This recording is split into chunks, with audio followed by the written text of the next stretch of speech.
పెళ్ళంటే తాలిబొట్టు, తలంబ్రాలు, అక్షింతలు, అతిథులు మాత్రమే కాదు, పెళ్ళంటే అరిటాకులు, మట్టి పాత్రలు కూడా అని చాటి చెప్పింది ఓ ఫ్యామిలీ. పెళ్లి వేడుకను పూర్తి ప్లాస్టిక్ రహితంగా నిర్వహించింది. పెళ్లికి హాజరైన అతిథులకు అరిటాకుల్లో భోజనాలు వడ్డించారు. మట్టి పాత్రల్లో మంచినీళ్లు అందించారు. విస్తరాకులతో కుట్టిన కప్పుల్లో స్వీట్లు ఇచ్చారు. అంతేకాదు ఫంక్షన్ హాల్లో క్లాత్ బ్యానర్ కట్టారు. ప్లాస్టిక్ కుర్చీలకు బదులు స్టీల్ కుర్చీలు వేశారు. పెళ్లి మండపాన్ని ప్లాస్టిక్ పూలతో కాకుండా తాజా పూలతో అలంకరించారు. అసలు ఎక్కడా ప్లాస్టిక్ అనే పదార్థం కనిపించకుండా పెళ్లి వేడుకను వైభవంగా జరిపించారు. మహబూబాబాద్ జిల్లా డోర్నకల్ మండలం వెన్నారం గ్రామ పంచాయతీ సెక్రటరీగా విధులు నిర్వహిస్తున్న సంపత్ ఎకో ఫ్రెండ్లీ పద్ధతిలో పెళ్లి చేసుకున్నాడు. అందరి ఆశీర్వాదంతో పాటు ప్రశంసలు అందుకున్నాడు. ఇప్పుడు మా మండలంలో ప్లాస్టిక్ మీద బాగా మేము అవేర్నెస్ తీసుకొస్తున్నాము.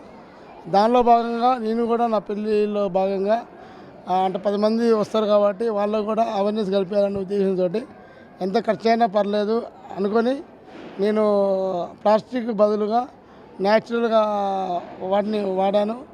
ప్లాస్టిక్ గ్లాసుల ప్లేస్లో మట్టి గ్లాసులు తయారు చేయించాను నేను సొంతంగా.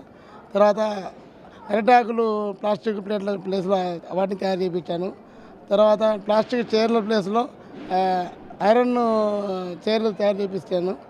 ప్రతిదీ కూడా న్యాచురల్గా నేను తయారు చేయించాను. ఎంతో కొంతమంది ఏంటంటే అవేర్నెస్ కలుగుతున్న ఉద్దేశంతో నేను ఈ ప్రోగ్రాంలో నేను పెట్టుకున్నాను.